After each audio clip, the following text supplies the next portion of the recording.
Bonjour à toutes et à tous, bienvenue dans le 15 du BTP, votre programme mensuel sur l'actualité du monde de la construction. Comme vous le voyez, nous sommes ici au Parc des Expositions de Paris-Villepinte. C'est vide pour le moment, mais bientôt ça va s'activer puisque c'est ici qu'aura lieu le salon Intermat en avril prochain. Et justement, à ce propos, nous recevons Isabelle Alfano, qui est la papesse des lieux puisque c'est la directrice générale d'Intermat. Julia Tortorici viendra ensuite me rejoindre sur le plateau pour passer en revue les actus marquantes du secteur. Nous avons également notre case Quel chantier, c'est la case reportage avec cette fois-ci, ce mois-ci, deux reportages. L'un justement sur la toute nouvelle chargeuse Hitachi que nous sommes allés voir dans une carrière et l'autre sur une plateforme web de location d'engins qui s'appelle Tractor, qui est un petit peu innovante et un des partenaires de ce nouvel outil, on va dire, de location. Locamode viendra nous parler de son expérience. Enfin, dans notre débat qui s'appelle Dans la mêlée, nous recevons sur le thème des machines intelligentes le représentant de SciTech France qui viendra nous parler un petit peu des solutions qu'il développe et également Komatsu qui est un constructeur très impliqué dans le développement des solutions high-tech.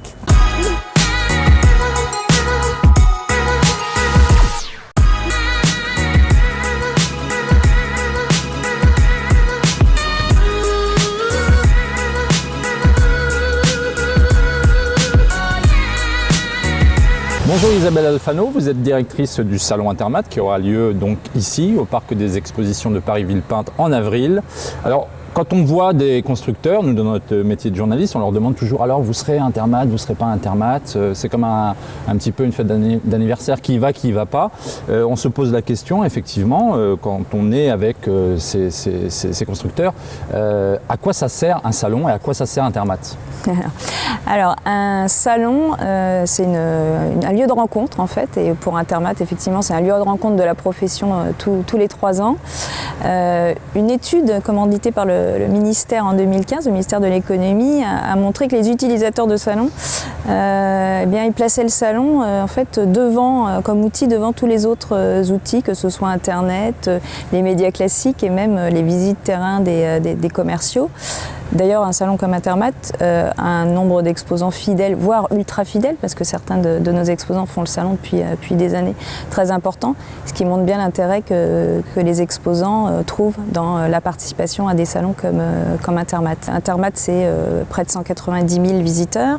Et un visiteur sur 2 est issu d'une entreprise de construction et 65% de ces visiteurs sont français. Donc Intermat est le plus grand rendez-vous des entreprises de construction dans le monde. Hitachi ne sera pas là, JCB ne sera pas là.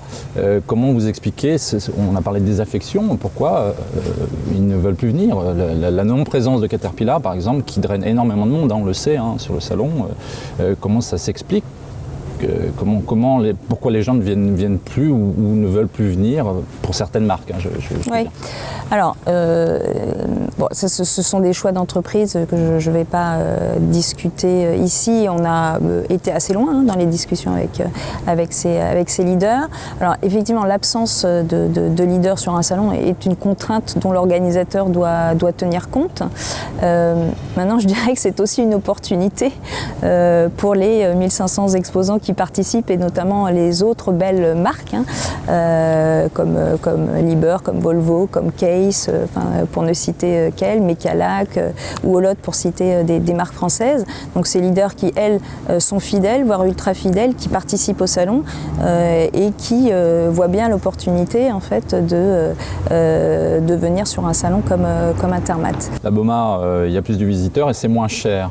Qu'est-ce que vous dites qu'est-ce que vous répondez à ce constat, puisque visiblement il est effectif? Alors, je démentirais que c'est moins cher, effectivement, puisque des analyses montrent qu'en termes de niveau de prix, les salons sont, d'ailleurs les grands salons internationaux dont fait partie Intermat sont assez comparables. Le salon sera un salon qui sera globalement en croissance en termes de nombre d'exposants, avec plus de 1500 exposants qui représentent peu près une croissance de 10% par rapport à l'édition 2015. Donc je ne parlerai pas de désaffection, je parlerai plutôt d'un salon qui s'inscrit dans une dynamique plutôt positive. On l'entend, hein, ça bouge tout le temps ici, hein, il y a quelque chose qui se passe au Parc des Expos. Tout à fait. Alors on a parlé des absents de marque, alors les nouveaux exposants de marque, on a dit, un salon je crois que ça marche aussi parce qu'on innove, mais on renouvelle aussi les marques présentes, hein, c'est ce que cherchent les visiteurs en tout cas, les nouveaux présents, alors les nouvelles grandes marques. Donc à la fois un plateau d'exposants très fidèles, certains avec des participations agrandies ou très dynamiques, Komatsu par exemple qui fera une très grosse participation sur une zone de démonstration, des stands agrandis comme Ecalac, ou effectivement des nouveaux exposants ou des retours comme je les ai cités, Manito Walk, Sani, Tadano, Atlas Copco pour n'en citer que quelques-uns. Merci Isabelle Alfano pour cette interview. Quant à nous, on se retrouve tout de suite pour faire le tour de l'actualité de la construction avec Julia Tortorici. Bonjour Julia, on te retrouve pour les actus du monde de la construction de ce mois-ci. On va commencer par un premier chiffre de la FFB. Oui, en effet, Steve, la FFB a dressé son bilan 2017 et l'activité est en croissance de 4,7%, portée par le logement lui-même en croissance de 12,8%. Ça représente environ 410 000 mises en chantier en 2017. Ouais, c'est pas mal, et côté granulats, ça va bien aussi. Oui, les granulats progressent de 3% en 2017 et le BPE fait encore mieux avec une évolution de 5%. La tendance devrait se poursuivre en 2018 avec des chiffres identiques. Alors, construction métallique, le moral d'acier, je vois sur une petite fiche, c'est le cas? Oui, c'est le cas de le dire, avec une progression de 3% en 2017 et des carnets de commandes remplis sur un an minimum. La profession se dit sereine. Alors, l'Île-de-France a publié ses chiffres, côté transport, budget 2018. Oui, la région consacrera 1,5 milliard d'euros à l'accélération des chantiers du prolongement de la ligne 11, du tram express 12, de la ligne 4 ou encore du T1. De son côté, la RATP annonce un investissement de 1,7 milliard pour étendre son réseau, soit un montant en progression de 10% sur un an. D'accord. La Cour des comptes, je vois, n'est pas contente. Oui, elle appelle à l'abandon des partenariats publics-privés, donc les PPP, qu'elle juge exorbitants pour les finances publiques. De son côté, l'Observatoire international des prisons renchérit. Les PPP auraient déjà généré une dette de 6 milliards d'euros. Alors, un petit tour en Chine avec un pont qui ne passe pas. Oui, le plus long pont maritime du monde, le pont Hong Kong-Zhuhai-Macao, est dans la tourmente. Il essuie de gros retards ainsi qu'un dérapage budgétaire estimé à plus d'1 milliard d'euros.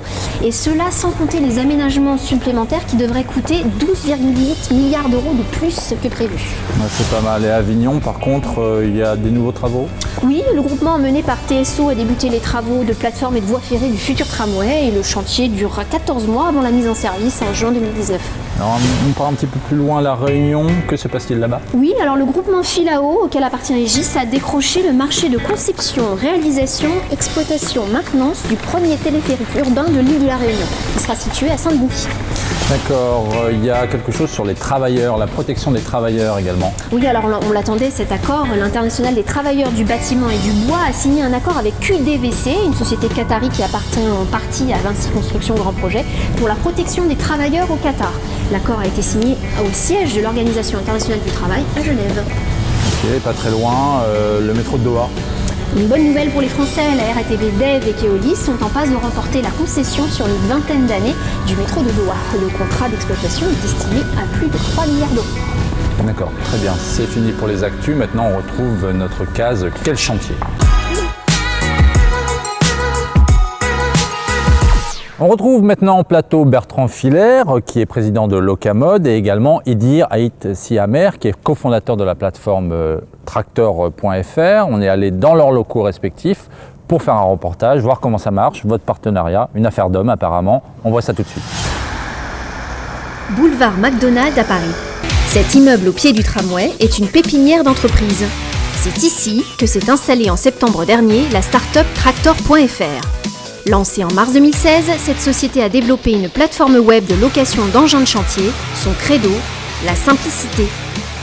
Donc les pages qui sont référencées depuis le catalogue en fait, sont des pages à la fois informatives sur les différentes typologies de matériel et aussi on met en avant un certain nombre de produits dont on dispose sur la plateforme. L'idée est de rendre de faire de la location d'engins de chantier un jeu d'enfant pour tout un chacun. Donc, en 3 clics, c'est possible. Possible et très novateur. Les PME obtiennent les mêmes prix que les grands comptes et les loueurs trouvent de nouveaux clients. Résultat, une multiplication par 10 du nombre de locations l'année dernière.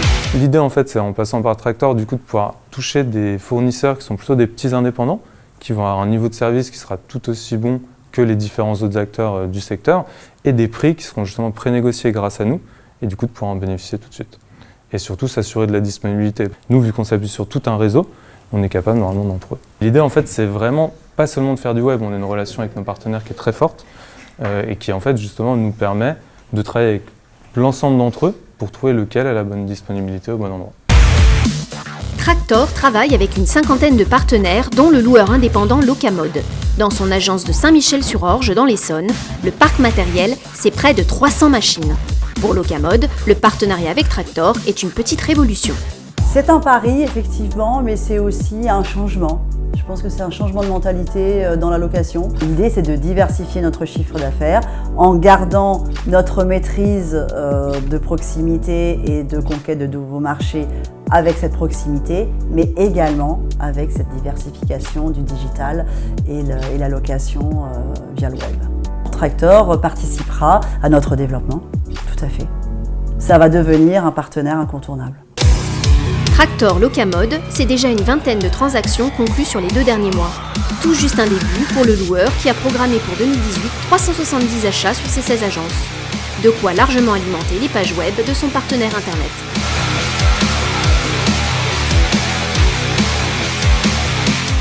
Alors Bertrand, on vient de voir un petit peu ce qui se passe chez vous, chez Locamode. Pourquoi vous avez fait ce partenariat avec Idir? Pourquoi se mettre dans une nouvelle aventure comme ça?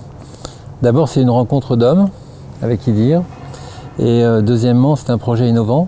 Et Locamode avait besoin pour son futur de s'inscrire dans un projet innovant et de pouvoir, en s'associant avec Tractor et Idir, créer une nouvelle énergie pour ces entreprises, déjà en région parisienne. L'idée, elle est venue comment? Je crois que vous êtes vous-même issu du monde de la construction.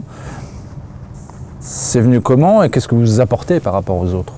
En fait, le constat de départ, il est simple, c'est qu'aujourd'hui, les entreprises de travaux, lorsqu'elles ont un besoin matériel, parce que le marché il est atomisé et opaque en termes de transparence sur les prix et les dispos, et du coup, ils sont obligés de faire des demandes de devis à gauche à droite pour connaître les prix et savoir si elle a dispo, négocier continuellement, donc ça crée énormément de perte de temps chez le client, et c'est à peu près le même schéma côté loueur, parce que le loueur passe sa journée à répondre à des demandes de devis, derrière qui doit convertir en vraies transactions. Donc nous, ce qu'on essaie de faire, c'est de venir au milieu entre le client et le loueur et faire gagner du temps aux uns et aux autres en les mettant en relation de manière directe et simplifiée. Vous vous êtes fixé des objectifs justement, c'est d'augmenter votre volume d'engins loués, j'imagine, mais en disant bon avec Tractor, okay, il faut qu'on fasse plus 3%, je ne sais pas.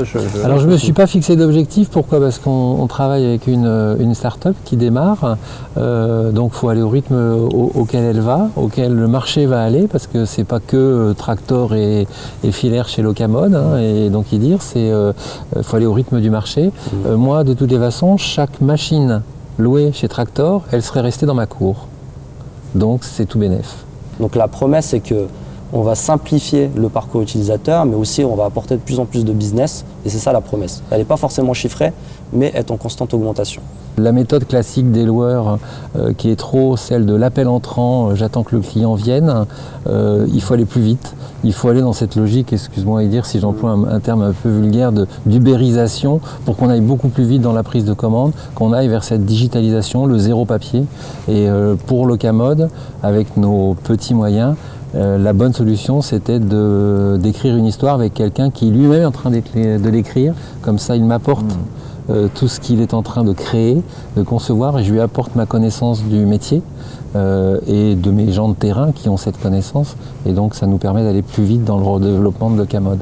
D'accord, merci messieurs de nous avoir parlé de cette belle amitié, n'est-ce pas? Quant à nous, on continue à parler engin de TP, puisqu'on va, dans une carrière, découvrir une chargeuse Hitachi. On y va. Un petit matin frais, une carrière à Hauteville-Laune, dans le département de l'Ain.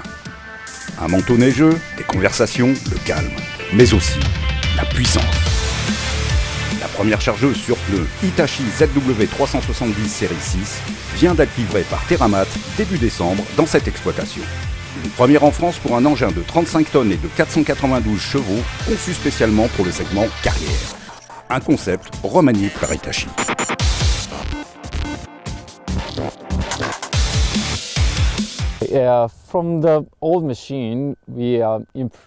Comparé aux modèles antérieurs, nous avons amélioré la force de traction, la force de travail, afin d'augmenter la capacité, mais aussi la capacité de cavage du godet. Nous avons également beaucoup travaillé sur la consommation en carburant. Nous misons sur une baisse de 7% de la consommation. La plus grosse différence technique réside dans l'amélioration de la partie essieu qui a été redessinée afin de garantir une meilleure motricité et de fait assurer une moindre consommation en carburant. C'est le premier modèle du genre visible en Europe.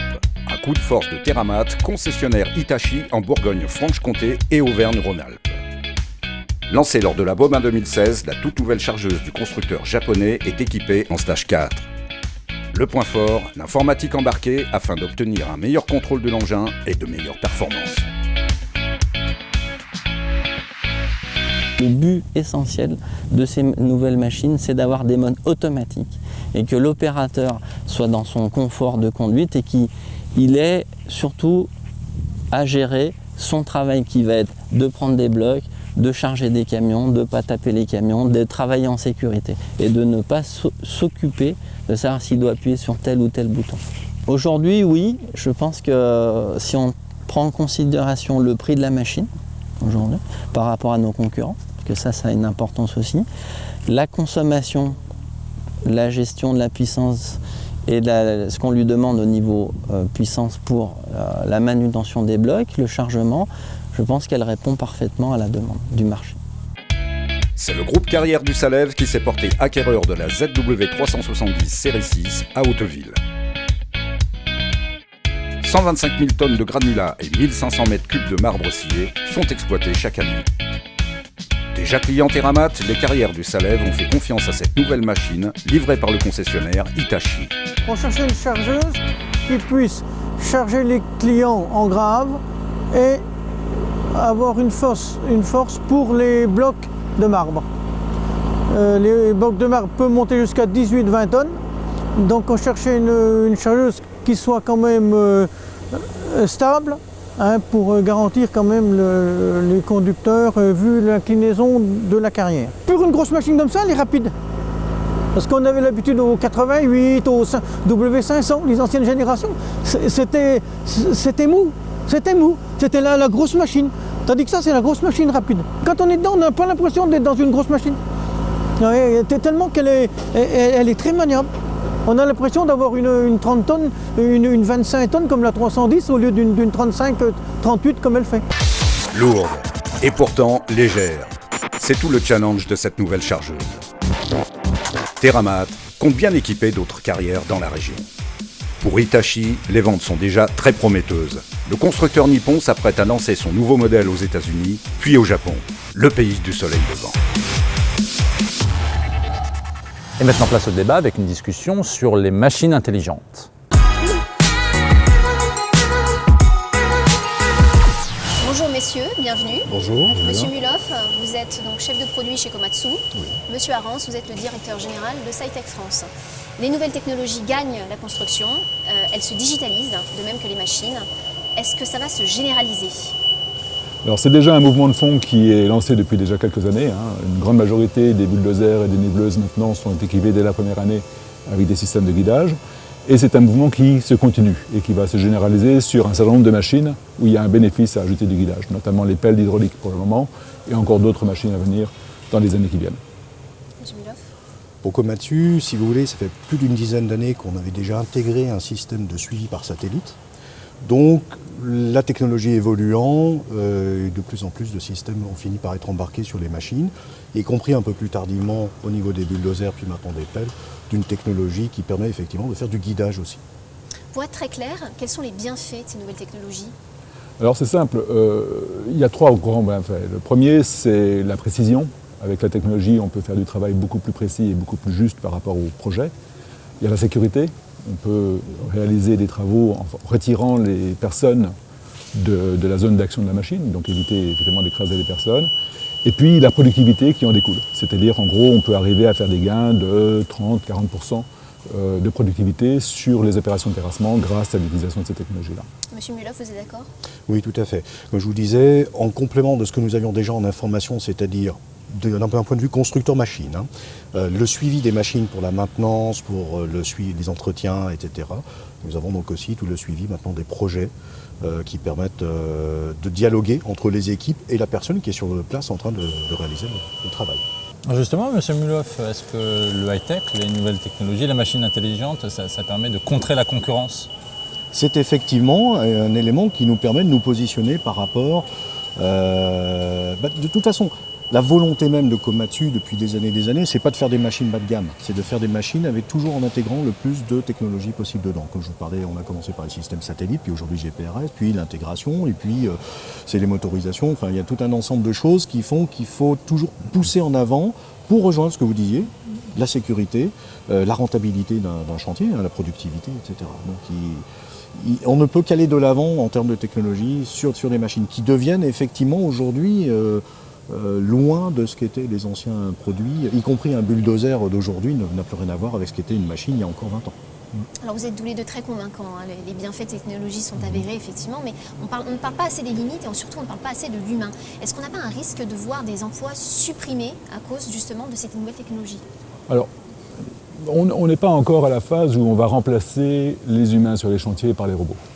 Ça va venir, probablement à un horizon plus ou moins lointain. Mais les technologies dont on parle actuellement sont des technologies qui assistent les opérateurs pour les rendre plus performants. Donc par exemple, en Allemagne, dans les dernières années, il y a eu un énorme effort de reconstruction de l'infrastructure qui était dégradée. Et ils ont eu un énorme déficit de main-d'œuvre pour arriver à embaucher. Et en fait, les technologies n'ont pas remplacé des hommes dans les machines, mais ça a permis de rendre les travaux de conducteurs de machines accessibles à des gens qu'on peut former plus rapidement. Parce que grâce à la technologie, guider une niveleuse, guider un bulldozer devient beaucoup plus accessible à un jeune qui peut comprendre la technologie et qui apprend rapidement à guider ce bull, alors qu'avant les technologies, c'était plutôt un travail d'artisan où il fallait former la main et l'œil de l'opérateur, et ça prenait des années. Et donc ça rend les jobs finalement plus accessibles. La formation, c'est important pour vous aussi, M. Mulhoff. Les nouvelles technologies, il faudra bien trouver des techniciens en mesure de les manipuler et d'évoluer en même temps qu'elles. Il y a deux choses. De la même façon que vous disiez, l'erreur était de penser que ces technologies-là vont remplacer demain l'humain. Parce que le peller doit rester un peller. Donc vous mettez un intérimaire avec un gros boîtier, il ne va pas fondamentalement savoir comment l'utiliser. Il faut bien sûr de la formation, mais on s'est rendu compte principalement en tant que fabricant de machines que ceux qui véritablement s'accrochaient à ce type de technologie, ça pouvait être très bien effectivement des nouveaux chauffeurs qui ont l'habitude de jouer sur leur smartphone et tout un tas de nouvelles technologies, mais aussi des anciens chauffeurs qui découvrent que grâce à un système embarqué de guidage, sont capables, parce que d'eux-mêmes, si vous voulez, pendant des années, ils ont travaillé sans ce système de guidage. Donc, à partir du moment où vous leur mettez un système d'assistance et de guidage et de contrôle, ils vont beaucoup plus vite, beaucoup plus loin, plus rapidement, deviennent plus autonomes. Et ça peut être des chauffeurs qui sont déjà des anciens DTP, qui découvrent la technologie. Je pense que c'est lié à l'humain. C'est lié à la personne qui a envie de s'ouvrir, parce qu'il faut rentrer dedans, c'est quand même pas évident, il faut gérer plusieurs paramètres, il faut gérer tout un ensemble de choses, mais c'est très valorisant pour eux. Et on obtient effectivement des chauffeurs qui vont s'intéresser. Derrière, il faut fondamentalement une structure qui soit aussi en mesure de les former. Je vais prendre une métaphore. Souvenez-vous de l'informatique du début, c'était l'ordinateur individuel. Les gens étaient contents d'avoir un ordinateur qui pouvait calculer les choses pour eux sur une feuille de calcul ou faire leur comptabilité. Et puis on les a connectés, ces ordinateurs, et on a fait Internet. Et à partir de ce moment-là, les ordinateurs sont devenus des outils de collaboration, des outils qui permettent de faire énormément de choses ensemble. En fait, le chantier, il est en train de faire ça. C'est-à-dire qu'en gros, on a mis des ordinateurs dans les machines et on leur a permis d'optimiser le poste de travail. Là, on est en train de les connecter et de faire un système de production qui est contrôlé de manière optimisée d'une vue globale de chantier. Et donc, l'équipement des machines rend des machines intelligentes qui peuvent communiquer, mais c'est le début d'une histoire. C'est là qu'on va pouvoir commencer finalement à organiser le chantier de manière systématique, le suivre et l'optimiser en temps réel. Et donc, l'histoire pour nous, c'est juste équiper les machines pour pouvoir faire la suite de l'histoire qui est le chantier connecté et le chantier optimisé. Merci messieurs. Merci beaucoup. Merci messieurs. On se retrouve quant à nous le mois prochain pour un nouveau programme du 15 du BTP. À très bientôt.